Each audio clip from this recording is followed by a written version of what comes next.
The emergency room doors exploded inward at 11:47 p.m. Two paramedics burst through, pushing a gurney at a dead run. The wheels rattled against linoleum. The fluorescent lights caught the blood first. Dark, arterial, soaking through field dressings that someone had applied in a hurry. Jack Morrison looked up from restocking IV supplies in the corner. 62 years old, gray hair cut military short, hands steady as stone. He'd been a supply clerk at St. Mercy Medical Center for 8 months now. Before that, 30 years as a trauma nurse. Before that, something else entirely. Something nobody here knew about. The young man on the gurney couldn't have been more than 19. Army boots still laced tight, the kind of tight they teach you in basic training. His tactical vest was gone, but Jack could see where it should have been by the clean tears in his uniform shirt. High entry wounds, scattered grouping, incoming fire from an elevated position. Jack's hands stopped moving. This wasn't a training accident. The charge nurse Margaret, a 15-year veteran of night shifts, started barking orders. Young doctors materialized from the break room. Residents in clean scrubs with coffee still on their breath. They crowded around the gurney like seagulls on a fishing boat. Dr. Sarah Chen took point, 32 years old. Brilliant. Jack had watched her save 3 lives in the past month with nothing but skill and determination. But right now, her face showed something else. Fear. The kind of fear that comes when you realize you're not ready for what's in front of you. They crashed through the trauma bay doors. Jack followed at a distance. Not close, he knew his place now, but close enough to see through the glass. Close enough to know. Inside the trauma bay, controlled chaos became just case. Monitors screaming.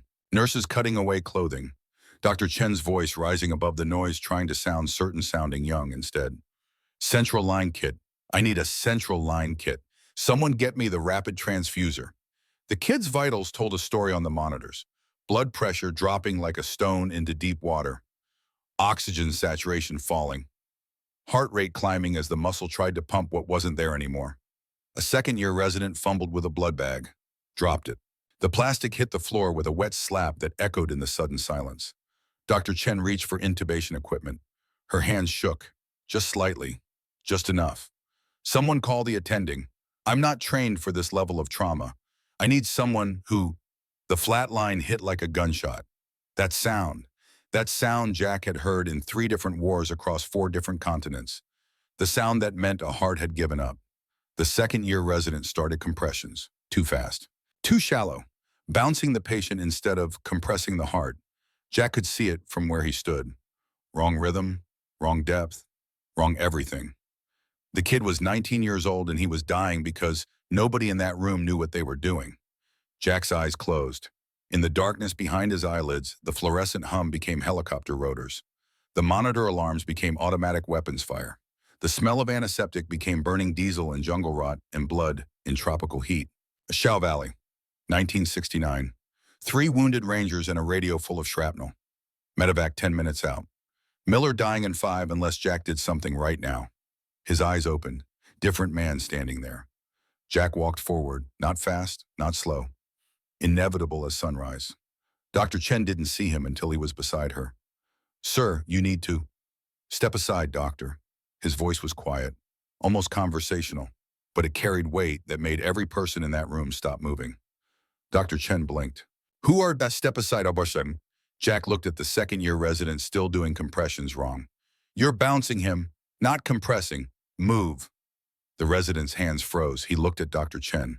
Jack's voice changed, not louder, harder. The voice that had once ordered men through machine gun fire and expected to be obeyed because disobedience meant death.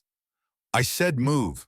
The resident moved. Jack's hands found the kid's sternum, fingers locked, shoulders aligned. He started compressions that were deeper, slower controlled. 100 per minute, exactly. The rhythm he'd learned in 1978 and performed on 11 different battlefields. Dr. Chen stared. Who are you? Jack didn't look up.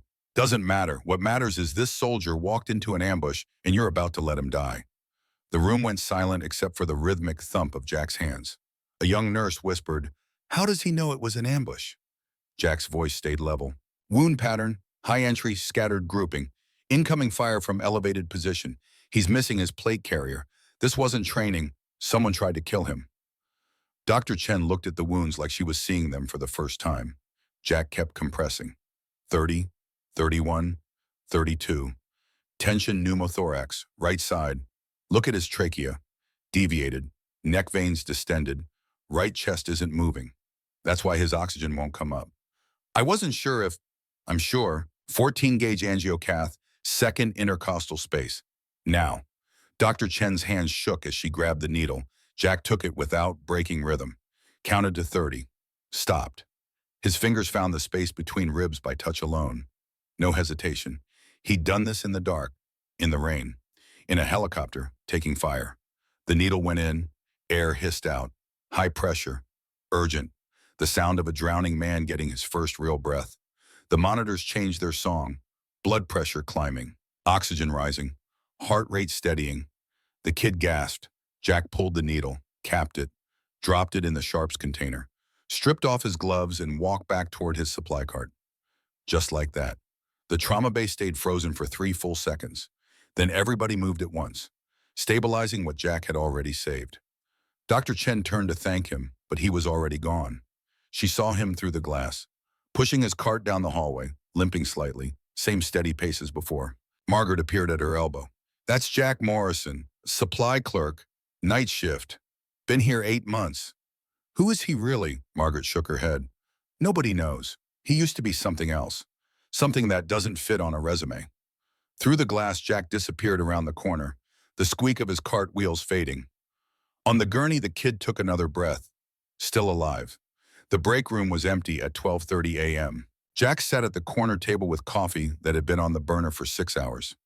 It tasted like burnt failure, but he drank it anyway. The TV on the wall showed news with the sound off. Something about the VA healthcare crisis. Another scandal, another investigation, another generation of soldiers learning that their country loved them in recruitment commercials, but forgot them when they came home. Jack had learned that lesson in 1971. The door opened. Dr. Chen walked in. Still wearing trauma-based scrubs. Still carrying that shell-shocked expression of someone who'd just been reminded they could fail. She got coffee, stood by the counter, working up courage. Jack stood to leave. Wait, her voice stopped him at the door. I wanted to thank you. That kid would have died if you hadn't. You would have figured it out. No, I wouldn't have. I froze.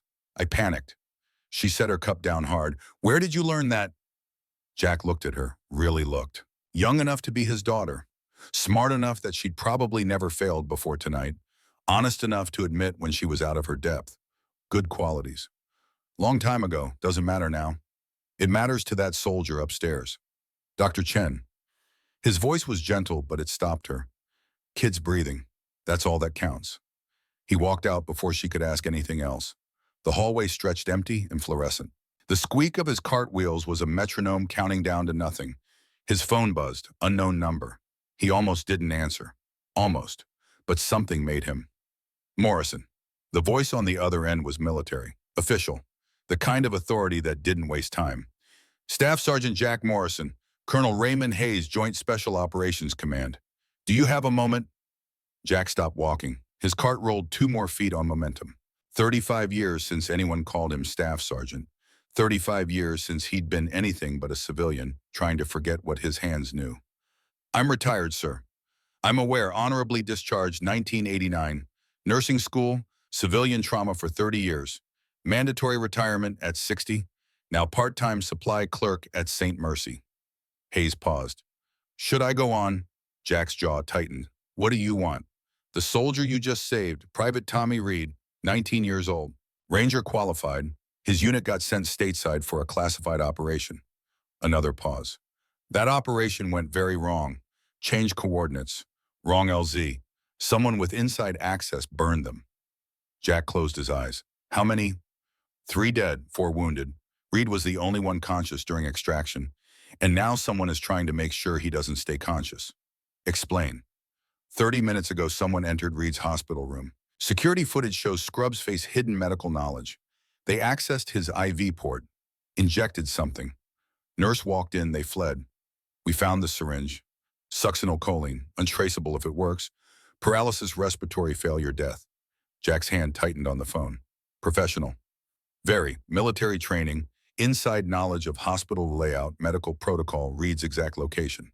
Hayes let that sit. Reed won't talk to our medics, won't talk to anyone. But when he woke up and they told him an old supply clerk saved his life, he said something interesting. He said you had the look, said you were Ranger qualified. Jack didn't respond. Reed is protecting evidence, documents proving corruption in defense contracts, $2 billion in fraudulent spending, goes to congressional oversight committees. If he testifies, a dozen powerful people go to prison. If he dies, the evidence chain breaks. You have protection on him. I have two MPs who are probably compromised. A chain of command I can't trust. A conspiracy running 15 years with unlimited resources. Hayes' voice hardened. What I don't have is someone I can trust absolutely to keep that kid alive while I figure out who's trying to kill him. Jack looked at his cart. Gauze, IV kits, bandages. I haven't been in the field in 35 years. I don't need you in the field. I need you to do what you just did. Keep him breathing when everything is trying to stop him. Off book. Quiet. No trail. Jack was quiet. The fluorescent lights hummed. Down the hall, a monitor beeped. The hospital's endless cycle of crisis and recovery. He thought about Claire, their last conversation before the morphine took her too far for words. She'd looked at him with eyes that had seen through his walls for 40 years. Don't stop, she'd whispered. Don't let them make you stop being who you are. And Jack opened his eyes. When do I start? Black SUV waiting in the parking lot. They'll take you to Reed's location. Bring what you need. You'll be off grid until we sort this out. The hospital? We'll handle it. As far as St. Mercy is concerned, you called in sick. Hayes paused. Jack, thank you. You're asking me to protect a soldier who walked into an ambush because someone powerful wanted him dead. That's not complicated, Colonel. That's just the right thing to do. Hayes hung up. Jack stood in the hallway for another moment. Then he walked to the staff locker room, opened his locker, pulled out the go bag he'd kept there for 8 months, just in case. Inside were spare clothes, first aid kit, protein bars, water, and at the bottom, wrapped in cloth, something he hadn't touched since 1989. His Ranger tab, the one they gave him after Ashau Valley. After the ambush that killed 12 men and left Jack alive through luck and a willingness to keep fighting when everyone else was dead. He looked at it for a long moment, put it back, closed the locker, walked toward the exit. Behind him, Dr. Chen watched from the break room doorway. She'd heard the whole conversation even though she shouldn't have, even though it was none of her business. She watched Jack Morrison walk out with the stride of a man who just remembered he had somewhere to be, someone to protect. And for just a moment, she saw him not as a supply clerk, but as what he actually was. A weapon everyone had forgotten was loaded. The black SUV sat exactly where Hayes said. 2 men in plain clothes stood beside it, ex-military, the kind who never really stopped serving. One nodded. Staff Sergeant Morrison. Just Jack. Colonel Hayes sends his regards. 40-minute dive. You will be briefed en route. Jack threw his bag in back and climbed in. The SUV merged into Portland's empty 1 a.m. streets. They drove in silence for 10 minutes before the passenger turned around. You should know what you're walking into. Reed is scared, paranoid, thinks everyone is trying to kill him, which isn't paranoia because someone actually is trying to kill him. He's been through hell and he's 19 years old. I know how to handle scared, Jack said. Colonel Hayes mentioned Rangers. Vietnam. 75 Alpha, combat medic. The 2 men exchanged glances, a whole conversation and a look. The driver spoke. My dad was first Cav. Vietnam. Doesn't talk about it much. Nobody does. Talking doesn't help. Just makes you remember things you spent 50 years trying to forget. They drove past the river, city lights reflecting on dark water. Portland was beautiful at night if you didn't look too close. The location is a decommissioned wing of the old VA hospital, supposed to be shut down for renovation. Nobody goes there, perfect for hiding someone. Jack nodded. He knew that VIA hospital, volunteered there on weekends, taught young medics things they couldn't learn from textbooks. How to stay calm when someone was dying. How to make decisions when every option was bad. How to live with yourself after. The SUV pulled into a side entrance, hidden from the street. The building looked abandoned, but Jack saw the signs. Fresh tire tracks, new lock on the service door. 2 men in civilian clothes moving like infantry watching from second-story windows. Hayes wasn't taking chances. They walked Jack through corridors past rooms filled with dusty equipment and old memories. The VA had always been an afterthought, the place where the nation put its soldiers when it was done using them. The room at the end of the hall had 2 MPs outside, both young, both alert, both probably compromised if Hayes was right, but they let Jack through. Private Tommy Reed sat on a hospital bed in civilian clothes, looking exactly like what he was, a kid who'd seen too much too soon. He looked up when Jack entered. His eyes went sharp, focused, scanning. Combat instinct you never lose. You're the one. Jack closed the door, set his bag down, took a chair, not too close, giving the kid space. My name is Jack Morrison. I'm a medic. I'm here to keep you alive until we figure out who's trying to kill you. Tommy laughed, but there was no humor in it. Good luck. They're everywhere. Our own people. The op was supposed to be clean. Simple courier run. Classified documents base to base. But someone changed the coordinates. We landed in a kill zone. 50 caliber fire from 3 positions. They knew exactly where we'd be. Jack listened. First skill they taught in medic training. Before you treat the wound, you listen. 3 of my team are dead. Martinez, Johnson, Williams. We went through Ranger School together. I watched Martinez die dragging Williams to cover. Tommy's voice cracked. And then in the hospital someone came. I was drifting, half asleep. Felt something wrong in my IV. Hit the call button. They ran.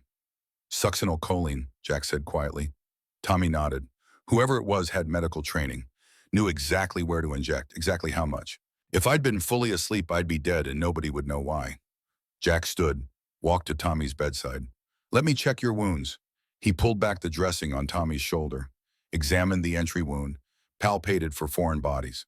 Professional, competent, the way he'd done 1,000 times. Tommy watched him.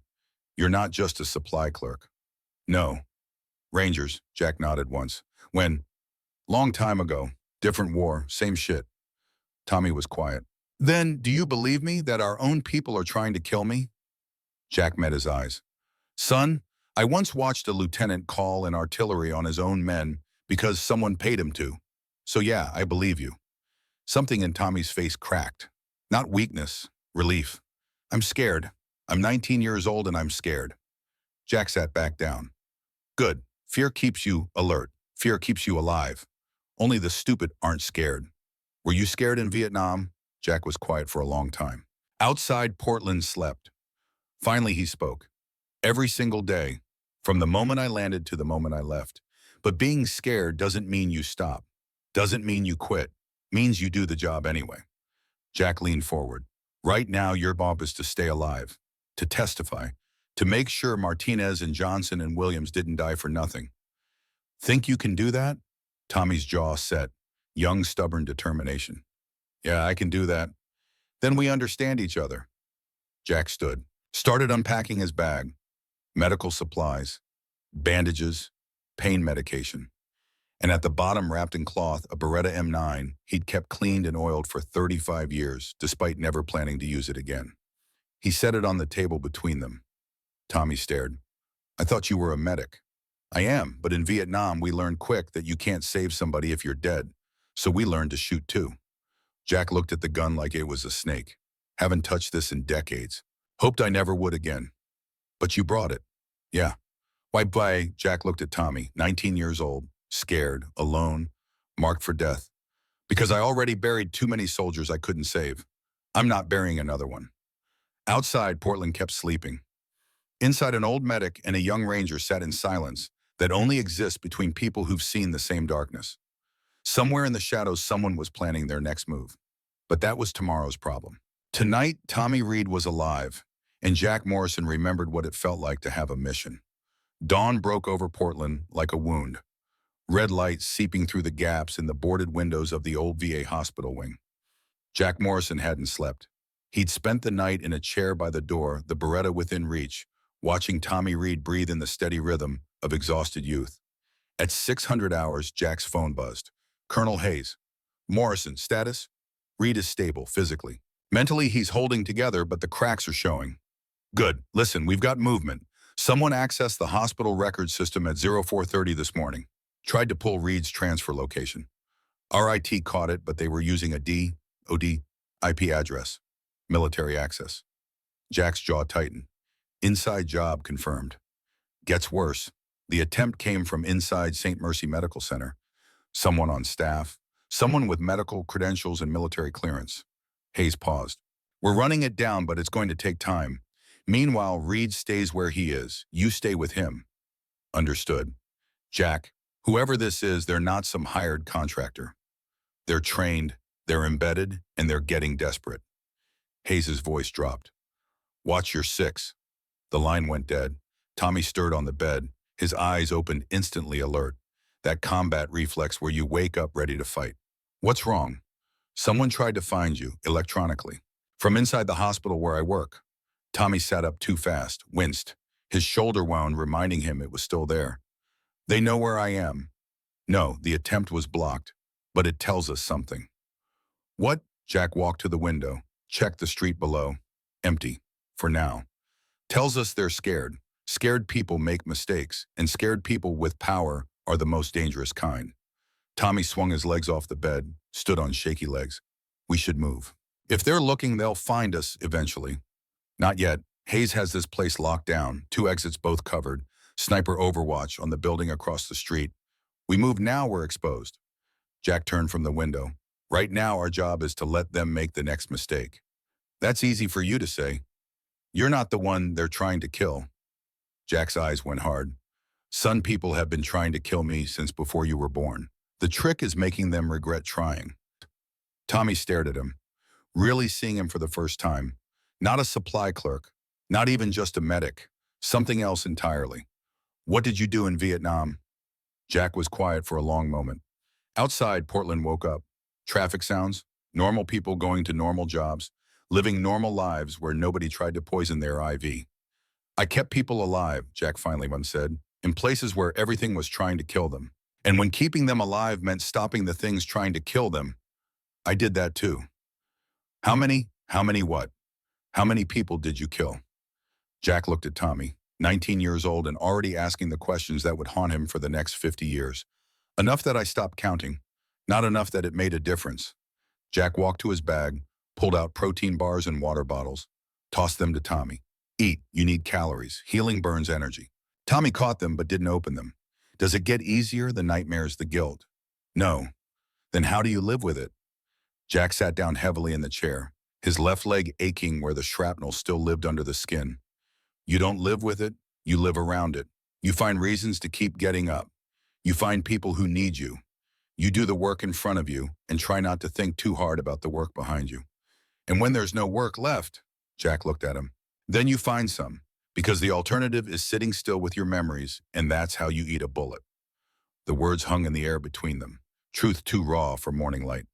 Tommy opened the protein bar, ate in silence. Jack's phone buzzed again, this time a text, unknown number. The message was simple.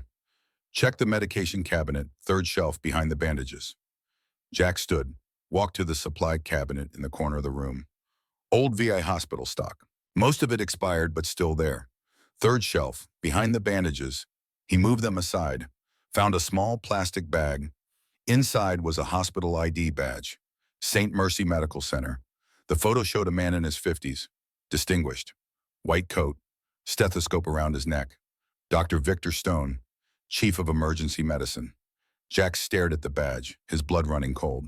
Tommy came up beside him. Who's that? The man trying to kill you. Jack's mind was racing. Victor Stone. He knew that name, knew that face. But from where then it clicked? Afghanistan, 2009. Jack had been there on a civilian medical mission. Red Cross, treating wounded in a field hospital outside Kandahar. There'd been a CIA liaison, smooth, professional, the kind of man who could order a drone strike and sleep soundly after. That man had been named Stone, but there was more. Jack closed his eyes, remembering. A mission that went wrong, an informant who disappeared. Whispers about someone burning assets for profit, and Stone's face in the background. Always watching, always calculating. I know him, Jack said quietly. Or I knew him, 15 years ago. Different war. He was CIA then, handler for covert operations in Afghanistan. CIA? Tommy's voice cracked. Jesus Christ, how deep does this go? Deep enough that they're not sending contractors, they're sending one of their own. Jack pulled out his phone, called Hayes.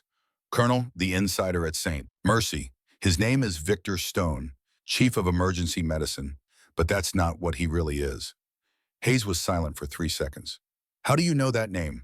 Because I met him in Afghanistan. He was CIA then, handler for covert operations. ran assets in country. And if I remember right, there were questions about his methods, about money going missing, about informants who ended up dead. Jack's jaw clenched. He's not just some hospital administrator. He's a professional killer who knows how to hide in plain sight. Son of a bitch. Hayes breathed out slowly. Okay, this changes everything. If Stone is former CIA with wet work experience, he's got resources we can't match, training we can't counter, and he's already inside the hospital system with full access to medical records. There's more. If he's the one who tried to access Reed's location this morning, he knows we're looking for him, which means he's going to move fast. Which means you need to move faster. There's a backup location. Old warehouse district near the docks, industrial area, condemned buildings. I'm texting you the address now. Get there. My man Wilson will meet you. Former Delta. You can trust him. What about the MPS outside? Leave them. They don't know anything, and Stone might not know about the new location yet. Use that window. Hayes paused. Jack. Stone was very good at what he did. Multiple successful operations. High-value targets. Don't underestimate him. I won't. Jack hung up, looked at Tommy. Get dressed. We're leaving in 5 minutes. Where? Somewhere safer than here. Tommy moved fast despite his wounds, pulled on shoes, grabbed his jacket. How do we get past the MPS? We don't. Jack walked to the window, opened it carefully. We go the way they're not watching. The drop to the alley below was 15 feet. Not ideal, but doable. Jack had done worse in Hughes City in 1968.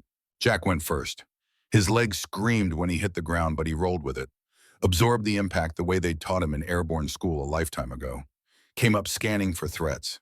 Tommy followed, landed harder, gasped, but he stayed on his feet. They moved through the alley, Jack leading with the smooth efficiency of someone who'd done 1,000 tactical movements. Every sense alert, every shadow of a potential threat. The street beyond was empty. Morning traffic hadn't picked up yet. Jack's truck was parked 2 blocks over. A beat-up Ford F-150 that looked like it belonged to an old man who couldn't afford better. Which was exactly the point. They reached it without incident. Jack climbed in. Tommy took shotgun. The engine turned over with a rattle that said it had seen better decades but still got the job done. Jack pulled into traffic. Drove normal. Speed limit. Turn signals. Nothing to see here. Just an old man and his grandson heading somewhere that wasn't worth noticing. But his eyes never stopped moving. Checking mirrors. Scanning intersections. Looking for the tail that his gut said was coming. 3 blocks from the VA hospital, he spotted it. Black sedan, 2 cars back, professional distance, tinted windows, following their exact route with just enough variation to seem coincidental. We've got company, Jack said quietly. Tommy twisted in his seat. How do you know? Because they're doing everything right, which means they're trained. Jack took a left turn without signaling. The sedan followed after a 2-second delay. Hang on. Jack had grown up in Portland, knew every street, every alley, every shortcut that hadn't existed when city planners drew their neat little maps. He'd spent his teenage years running from cops and his 20s running from worse things. The geography was in his blood. He took them through the warehouse district.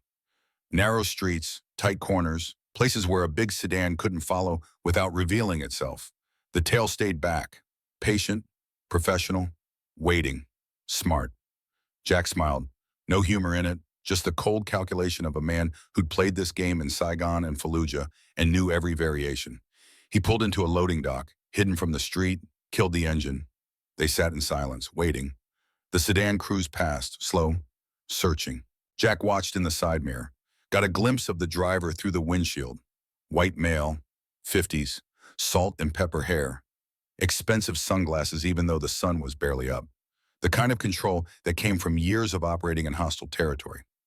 Victor Stone. So he was doing his own hunting now.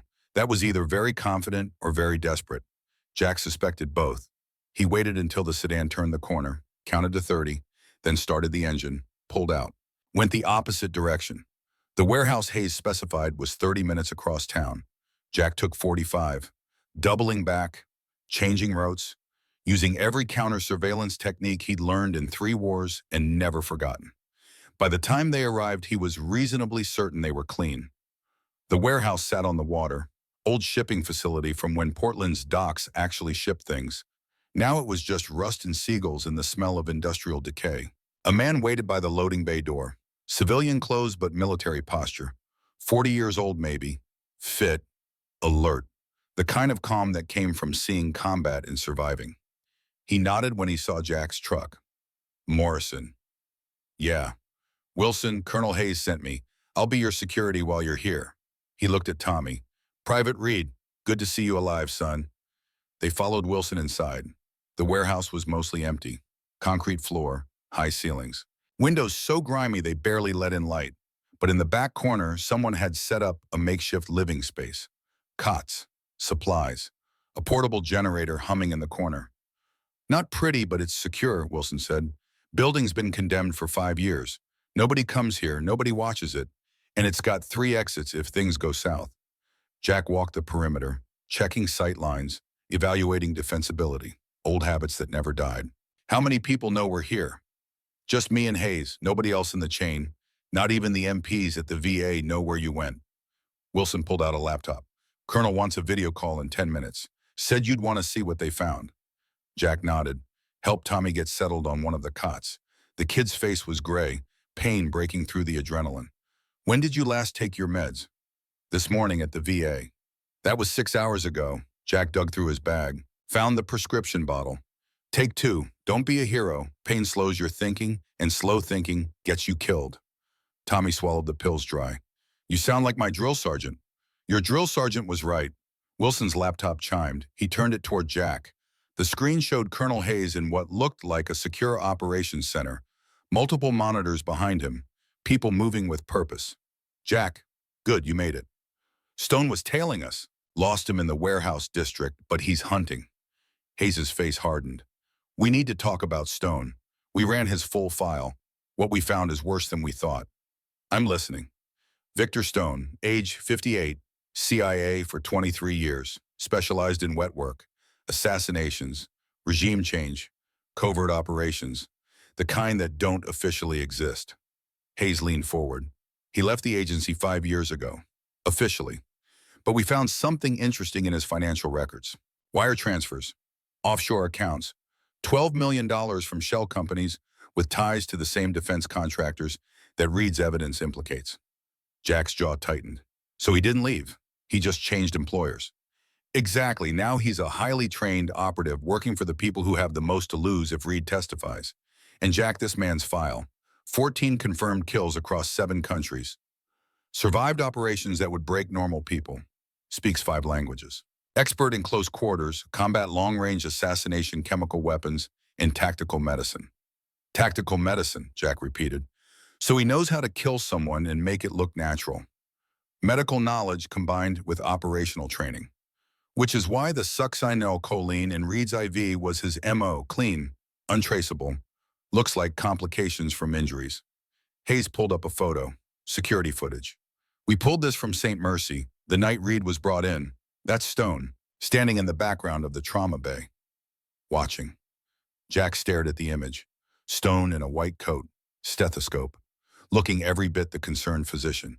But his eyes were on Jack, watching the old supply clerk save Tommy Reed's life. He saw me, Jack said quietly, knows what I look like, knows what I can do, which makes you a target too. He'll come for both of you. Hayes' voice was grim. Jack, I can't get you official backup for 48 hours. FBI needs warrants. Legal framework to move on a former CIA operative, politics and bureaucracy. We'll hold. Can you, for 2 days against someone like Stone? Jack looked at Tommy sleeping on the cot. 19 years old, wounded, marked for death by people with unlimited resources. I held Quezon for 77 days with half my unit dead and the other half wounded. I can hold a warehouse for 48 hours. Jack's voice was cold as winter steel. Let him come. Hayes stared at him through the screen, seeing not a supply clerk, but what Jack had been before. What he'd never really stopped being. Roger that. I'll coordinate with FBI. Get you that backup ASAP. Wilson will watch your back until then. He's one of my best. The call ended. Wilson closed the laptop. So we're babysitting for 2 days while a trained CIA assassin hunts us. Outstanding. Jack almost smiled. Could be worse. How? Could be 3 days. Wilson laughed, short, sharp. The kind of laugh soldiers make when they're scared but won't admit it. You know what I like you, Morrison. You're crazy, but I like you. Crazy keeps you alive sometimes. The hours crawled past. Jack dozed lightly in his chair. Not really sleeping, just that combat rest where part of your brain stays on guard. Wilson took first watch properly, his rifle across his knees, eyes on the shadows. At 1400 hours, Jack's phone buzzed. Text message, unknown number. You're good, Morrison. Better than I expected. But you can't protect him forever. Sooner or later, you'll sleep. You'll blink. You'll make a mistake. And when you do, I'll be there. You should have stayed a supply clerk. This isn't your world anymore. Stone. Jack stared at the message, then typed back one word. Try. No response. Wilson looked over. Stone. Jack showed him the phone. Wilson whistled low. Psychological warfare. He's trying to get in your head, make you doubt yourself. Won't work. I've had scarier people than him promise to kill me. Most of them are dead now. Jack set the phone down. But it tells us something important. What? He's alone. If he had a full team, he wouldn't bother with intimidation tactics. He'd just hit us hard and fast. But Stone is operating solo, one man, which means we have a chance. One former CIA assassin with unlimited resources against an old medic, a wounded kid, and one Delta operator. Those aren't great odds. I've worked with worse. Jack stood, walked to the window, looked out at the gray Portland afternoon. Besides, he's making assumptions. Assuming I'm just an old man. Assuming you're just one operator. Assuming we're alone. Wilson frowned. We are alone, aren't we? Jack pulled out his phone, scrolled through his contacts, found a name he hadn't called in 6 months. Carlos Rivera, Doc, his best friend from Vietnam. The man who'd pulled him out of a burning Huey in 1970. The man he'd trust with his life. He made the call. Brother, Carlos answered. Twice in 1 year, I'm honored. I need help. The tone changed immediately. Say when and where. You don't know what you're signing up for. Jack, I signed up in 1967 when I put on the uniform. Once a ranger, always a ranger. What do you need? Jack explained. The whole situation, Tommy, Stone, the warehouse, the 2-day hold. Carlos was quiet for a long moment. So you're protecting a kid against a professional killer and you need backup. Yeah. How many are you expecting Stone to bring? If he's smart, he'll hire local contractors. Figure 10 to 15. Professional, well-armed. Hit us at night. And you want me to bring the old guard? Jack smiled for the first time in hours. Can I, brother? I've been waiting for this call for 20 years. These old bastards are bored out of their minds. You're about to make their whole year. Carlos's voice was fierce with joy. How many you need? As many as you can trust. Veterans, people who remember how to fight. I can get you 6, all combat vets, all still capable.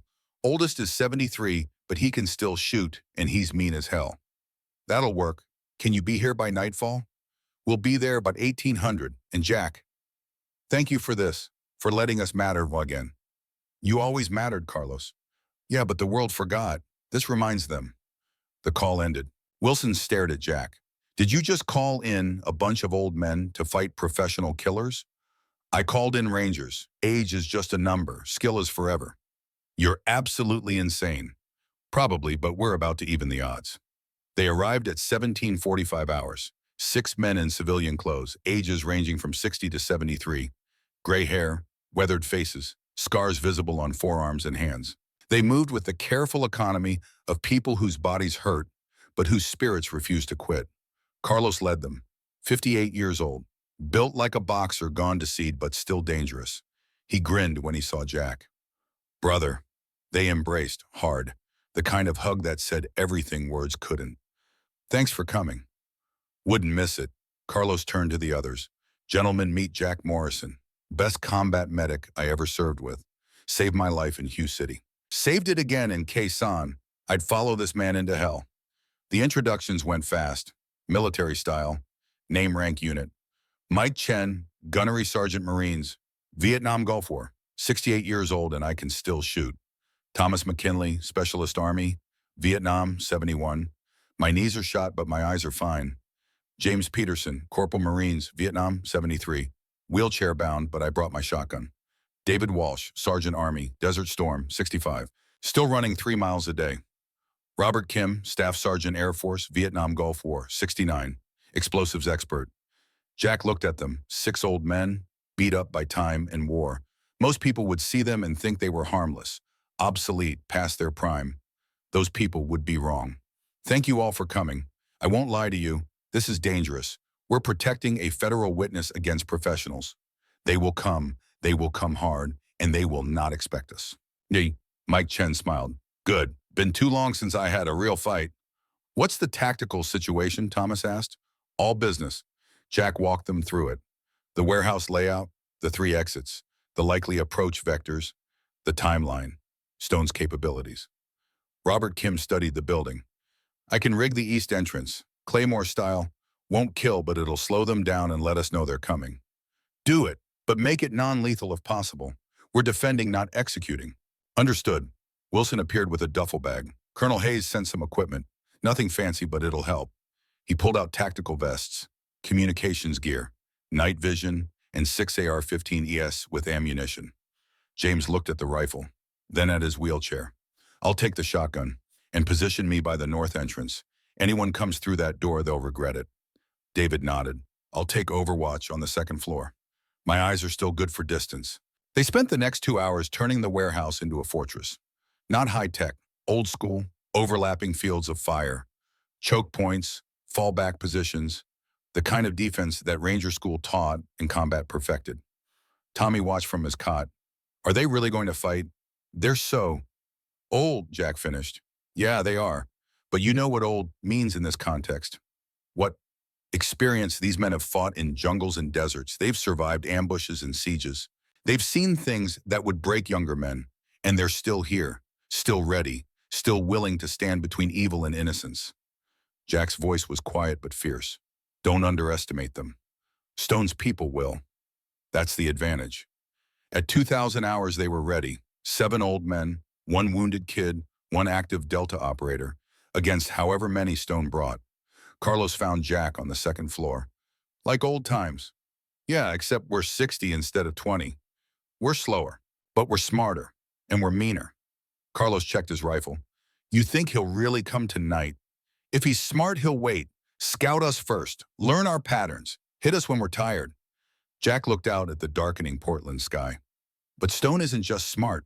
He's arrogant. Thinks he's hunting prey. He'll come soon. Good. I'm tired of waiting to matter again.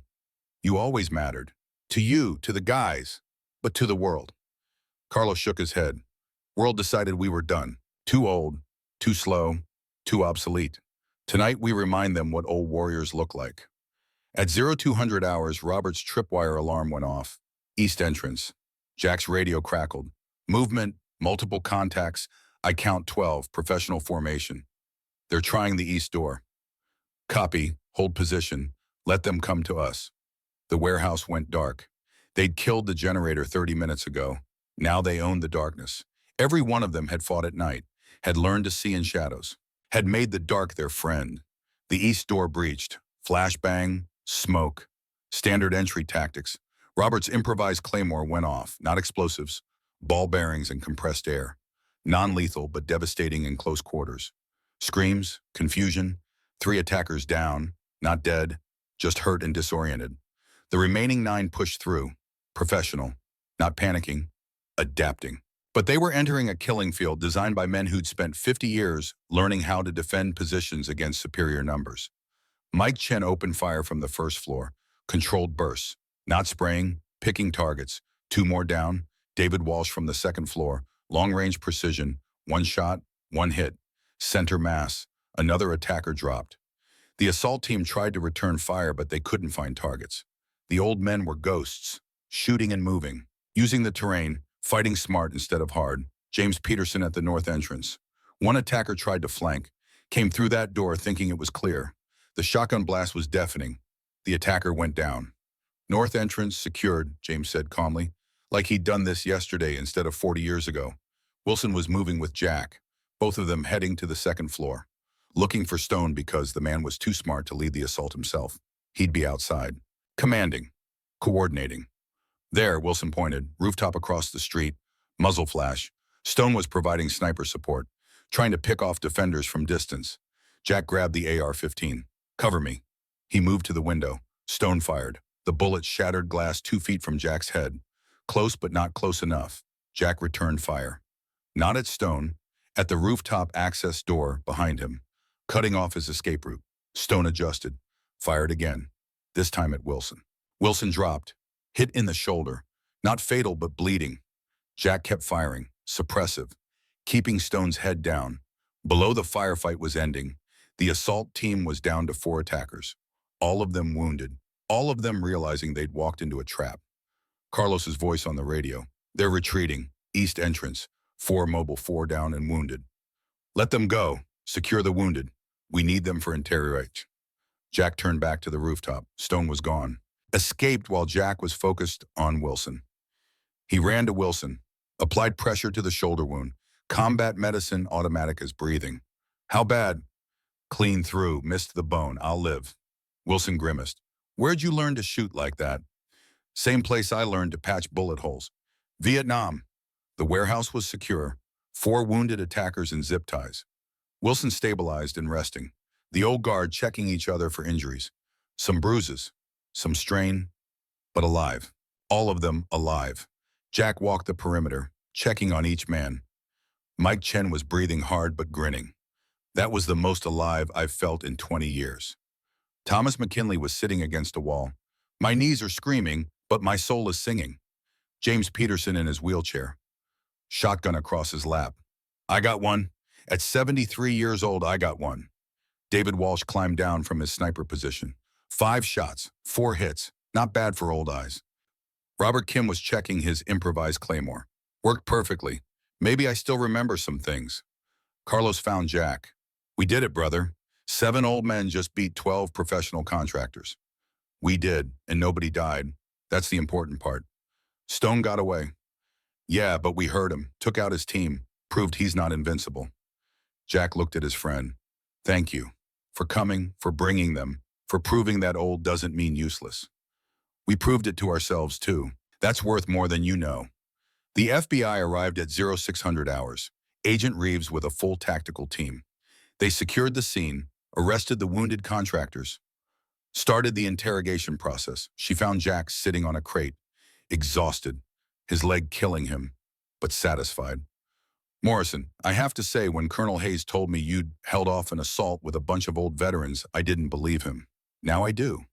They're not just old veterans, they're Rangers. Age doesn't change that. And clearly, she looked around.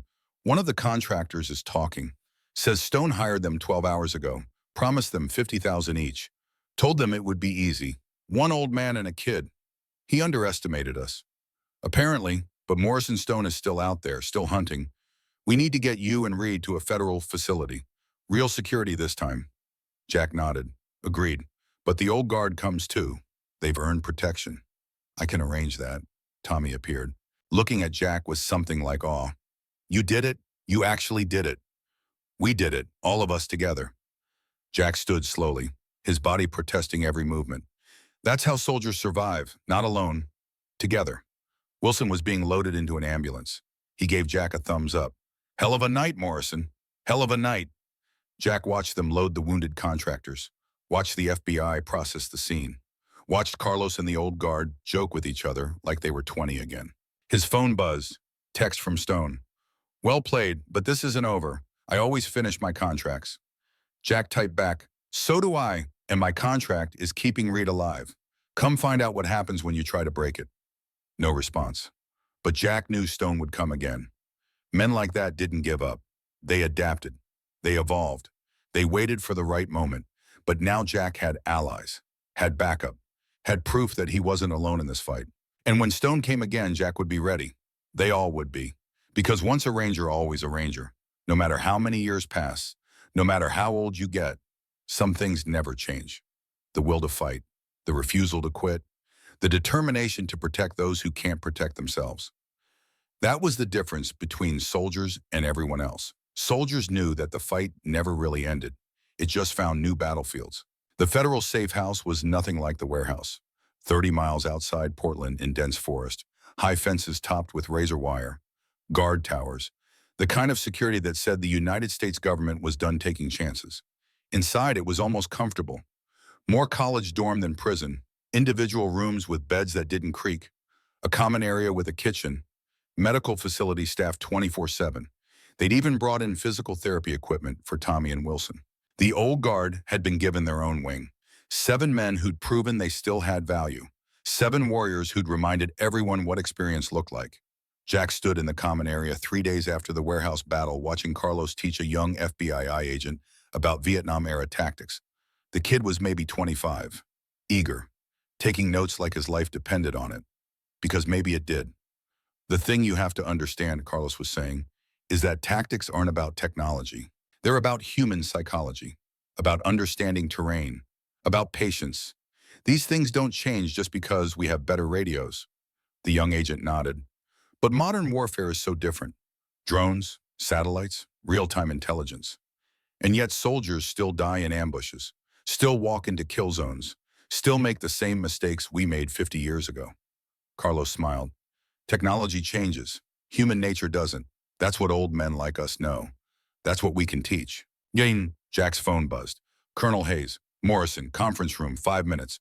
We have developments. Jack found Hayes on video call. Agent Reeves was there in person. Tommy sat at the table looking nervous. Wilson stood in the corner, arm in a sling but recovering well. Gentlemen, Hayes began, we've had a breakthrough. One of Stone's contractors flipped, gave us names, locations, the entire network. Reeves pulled up files on a screen. 12 defense contractors, 4 Pentagon procurement officers, 7 congressional staffers, 2 sitting senators, and the man coordinating it all from the shadows. She clicked to a new photo, Nathan Lancaster, the hospital administrator who'd fired Jack. Jack's jaw tightened. Lancaster. He's been running this operation for 8 years. Stone was his cleanup specialist. When someone got too close or threatened to expose the corruption, Stone made them disappear. Medical accidents, suicides, tragic coincidences. Hayes leaned forward. Reed wasn't the first witness they tried to kill. He was the 6th. The previous 5 all died before they could testify. Tommy went pale. How did I survive? Luck and Jack Morrison. Reeves looked at Jack with something like respect. If you hadn't been in that emergency room that night, Reed would have died like the others. Stone would have made it look like complications from his wounds. Case closed. What's the timeline? Jack asked. FBI is executing warrants as we speak. Simultaneous raids across 6 states. We'll have most of them in custody by tonight. Hayes' expression hardened. But Stone is still in the wind. He's gone dark. No electronic footprint. No sightings. He's a ghost. He'll surface, Jack said quietly. Men like Stone can't help themselves. They have to finish what they start. That's what I'm afraid of. Reeves pulled up another file. We've analyzed Stone's pattern. Every target he's ever pursued, he eventually got. Sometimes it took weeks, sometimes months, but he always finished the job. So what's the plan? Wilson asked. We keep Reed in protective custody until trial. 6 weeks from now, federal court in Washington, D.C. With the evidence we have and the testimony from the contractors, we don't actually need Reed to testify. But the prosecution wants him on the stand. Maximum impact. Tommy found his voice. And after trial, witness protection if you want it, new identity, relocation, or you can go back to your life with security measures in place. Reeves softened slightly. It's your choice. What kind of security measures? Periodic check-ins, electronic monitoring. FBI liaison assigned to you. It's not freedom, but it's better than hiding forever. Tommy looked at Jack. What do you think? Jack was quiet for a moment, thinking about all the people he'd known who'd lived in fear. All the soldiers who'd come home and never felt safe again. I think you're 19 years old. You've got your whole life ahead of you. And I think fear is a prison worse than any witness protection program. Jack met his eyes. But I also think some things are worth being afraid for. Like justice, like making sure your friends didn't die for nothing. Tommy nodded slowly. I'll testify, and then I'll take my chances. I'm not hiding for the rest of my life. That's settled then, Hayes said. Morrison, we need to talk about your role going forward. I'm staying with Reed until this is done. I assumed as much. But after the trial, I want you to consider something. Hayes pulled up a document.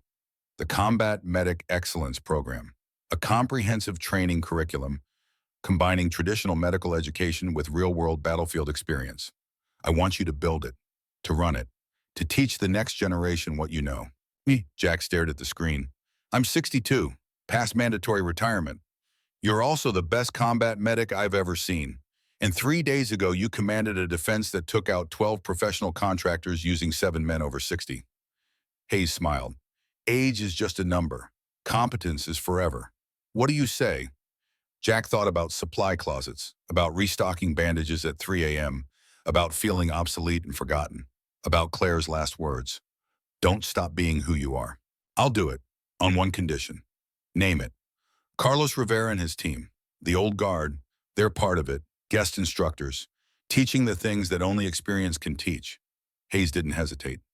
Done. I'll have the paperwork ready after the trial. The weeks crawled past. Tommy healed physically, started physical therapy, got stronger, but the nightmares got worse. Jack could hear him some nights through the walls, calling out for Martinez, for Johnson, for Williams, the friends who didn't make it. One night at 0300 hours, Jack found Tommy in the common area, sitting in the dark, staring at nothing. Jack didn't say anything, just sat down beside him. Sometimes silence was the only medicine that worked. After a while, Tommy spoke. Does it ever stop, the dreams, the guilt? No. That's what I was afraid of. But it changes, gets easier to carry. You learn to live around it instead of under it. Jack looked at the kid. You know what helped me after Vietnam? What? Helping other people. Teaching. Passing on what I'd learned so the next generation didn't make the same mistakes. Giving my pain a purpose. Jack's voice was soft. Martinez and Johnson and Williams are gone. That's a fact. Nothing changes that. But what you do with their sacrifice, that's still up to you. What if I mess it up? What if I testify and they still get off? What if it was all for nothing? Then you tried, and that matters. Because the alternative is doing nothing, and nothing guarantees they get away with it. Jack stood slowly. Get some sleep, son. Tomorrow we practice your testimony again. Make sure you're ready. Jack, thank you for everything, for saving me, for staying, for caring. That's what soldiers do. We take care of our own. 2 weeks before trial, Agent Reeves brought news. We got Lancaster, arrested him at his vacation home in Aspen. He lawyered up immediately, but we have enough evidence to bury him. Wire transfers, emails, recorded conversations. He's done. What about Stone? Jack asked. Still nothing. It's like he vanished. Reeves frowned. That worries me more than if we knew where he was. Stone is out there planning something. We just don't know what. Jack had the same feeling. That prickle on the back of his neck that had kept him alive in 3 wars. The sense that something was coming. He increased security checks, walked the perimeter more often, drilled the old guard on defensive positions, just in case. Carlos noticed. You feel it too. Yeah, storm's coming. Don't know when, don't know how, but it's coming. We'll be ready. 1 week before trial, Jack woke at 0500 to his phone ringing. Hayes, never good news at this hour. Jack, we have a problem. Lancaster made bail, posted by an anonymous third party. $2 million. Jack sat up fast. How the hell did a judge grant bail on conspiracy and attempted murder charges? Politics, money. Lancaster's lawyers argued he was no flight risk. Pillar of the community. The judge bought it.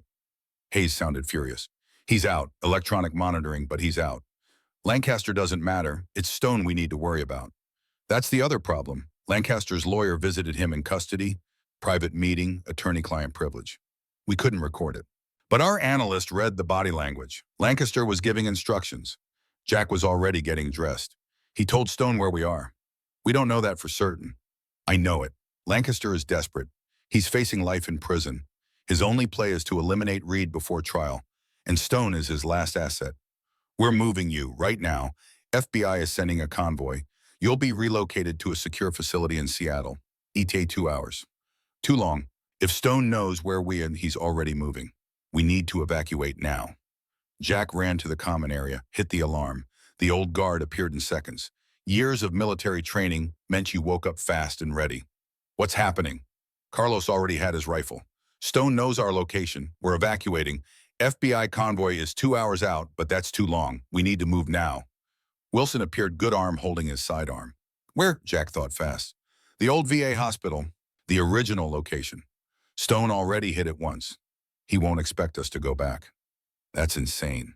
Which is why it'll work. We move in 3 vehicles. Staggered departure. Different routes. Meet at the VA. Carlos, you take Tommy and Mike in the first vehicle. Leave now. Carlos didn't argue, just moved. Thomas and David took the second vehicle. Robert and James the third. Jack and Wilson would go last. Clean up. Make sure nothing was left behind that could be used to track them. They scattered into the pre-dawn darkness. 7 old men, 1 wounded operator, and 1 19-year-old witness against a trained assassin who'd never failed a contract. Jack Buick watched them go, then it turned to Wilson. "How's your shoulder?" "Good enough to shoot." "Then let's move." They were 5 miles from the safe house when Jack spotted it. Black sedan, 3 cars back, following at professional distance. "We've got company." Wilson checked the mirror. "Stone has to be. He's been watching, waiting for us to move." "What's the play?" Jack's mind raced through options. They couldn't lead Stone to the VA, couldn't let him find the others, but they couldn't shake him either. Stone was too good, which meant they had to stop him. There's a rest stop 2 miles ahead, truck parking, forest on 3 sides. Jack's voice was calm, cold, the voice of someone who'd made this kind of decision before. "We're going to end this. 2 against 1. I like those odds. Don't underestimate him. Stone has survived operations that killed better men. He's trained, he's experienced, and he's got nothing to lose." Jack pulled into the rest stop, early morning, only a few trucks. He parked at the far end, near the tree line. They got out, moved into the forest, found positions with overlapping fields of fire, and waited. The black sedan pulled in 2 minutes later, parked 50 yards away, engine running. Stone got out slowly, unarmed that Jack could see, but that didn't mean anything. Men like Stone were always armed. He walked toward Jack's truck, careful, checking angles, professional. Jack's voice carried across the parking lot. "That's far enough, Stone." Stone stopped, smiled. "Morrison, I was hoping it would be you." "Where's Reed?" "Somewhere you'll never find him." "We both know that's a lie. You're alone. Lancaster gave you one last mission and you're trying to complete it. But you're too late. The network is broken. Lancaster is arrested. The others are flipping. It's over." "It's not over until I say it's over." Stone's voice was calm, almost conversational. "I have a reputation to maintain. I've never failed a contract. I'm not starting now. Reed is protected. You can't get to him. I got to Wilson. I got to your safe house. I'll get to Reed." Stone took a step forward. "You should have stayed a supply clerk, Morrison. This world, this game, it's not for old men." "Funny, I was thinking the same thing about you." Stone's smile faded. "You think you can take me? You are 62 years old. Your leg is damaged. Your reflexes are shot. I'm younger, faster, better trained. Maybe, but I have something you don't." "What's that?" "A reason to fight that's bigger than money."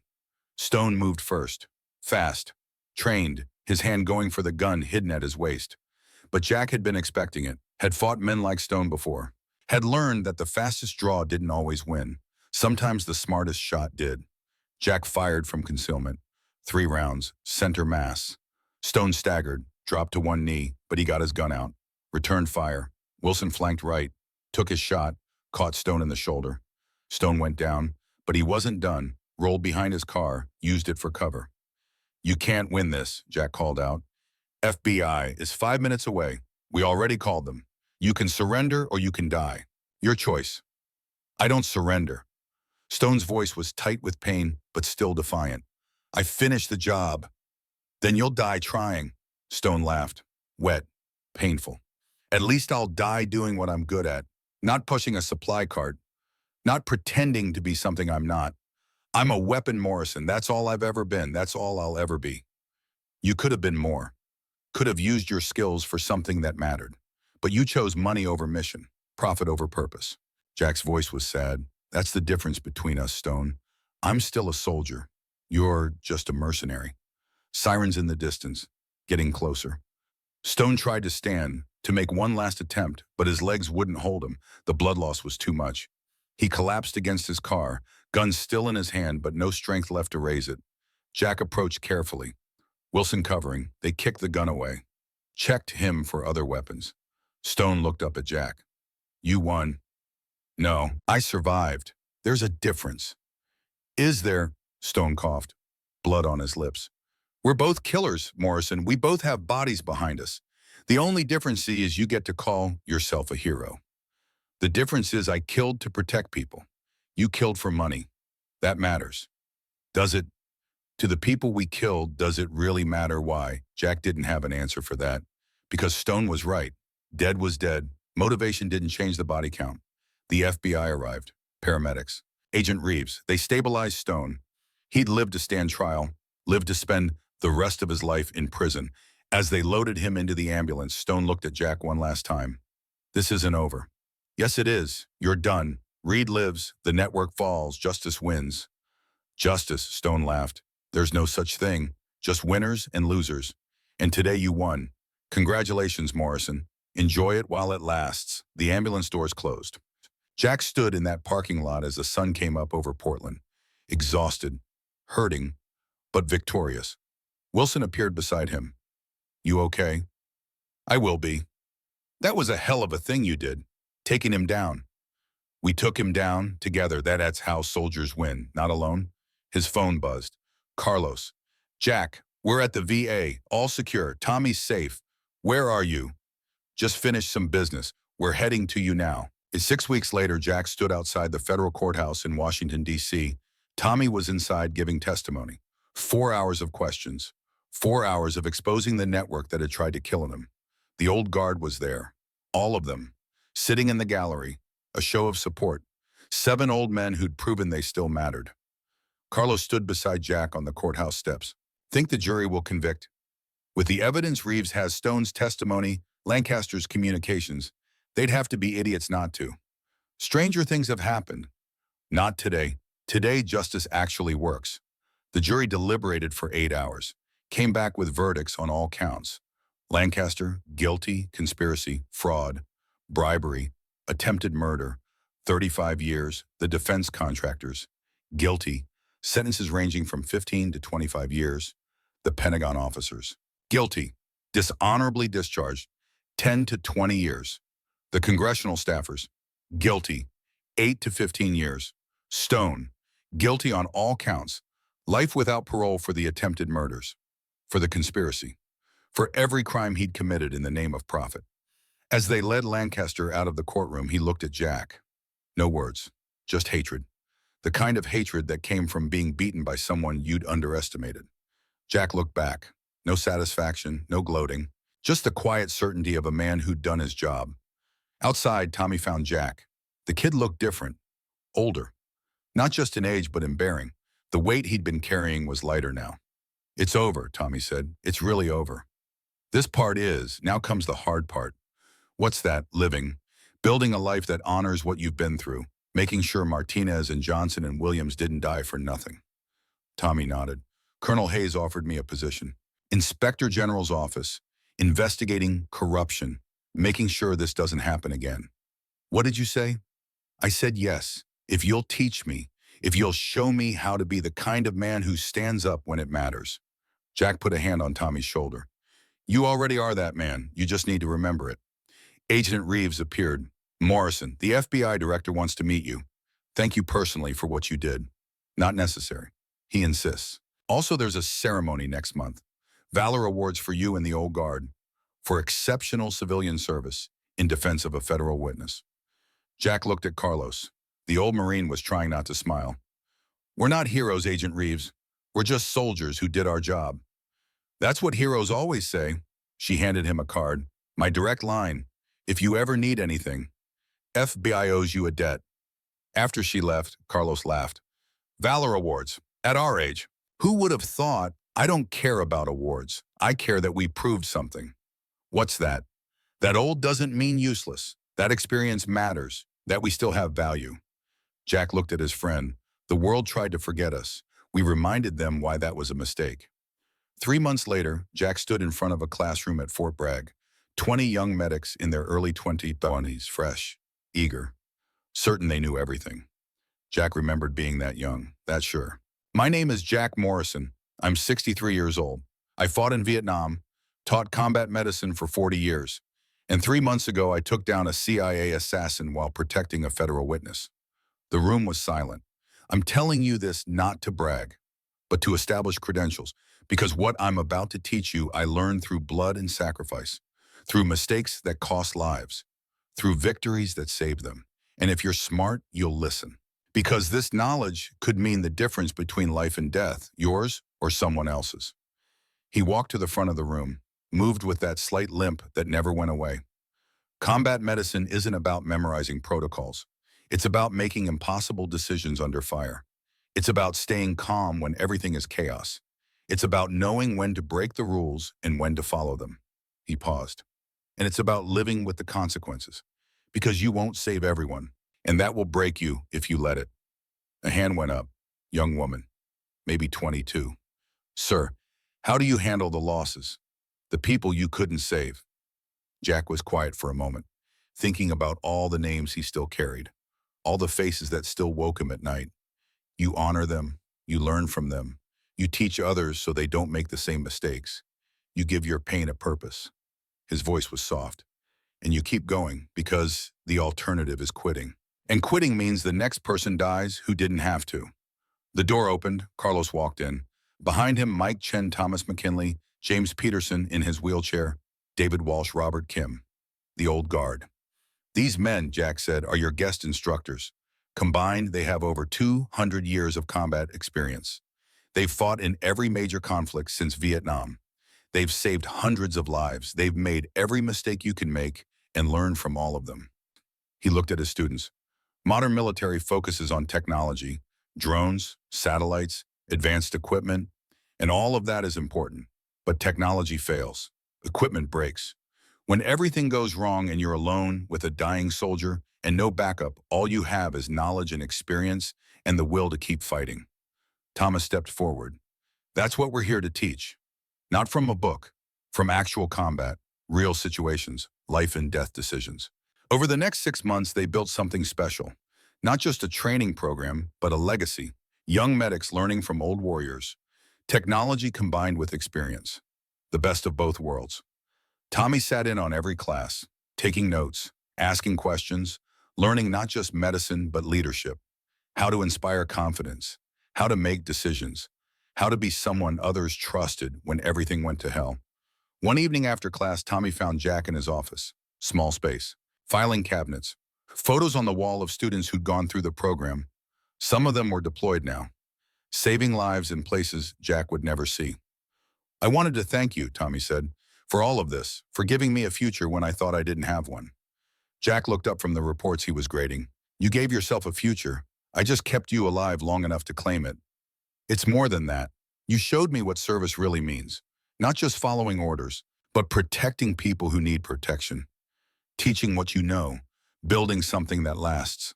Tommy's voice was thick with emotion. My dad died when I was 12. For a long time, I didn't have anyone to show me how to be a man.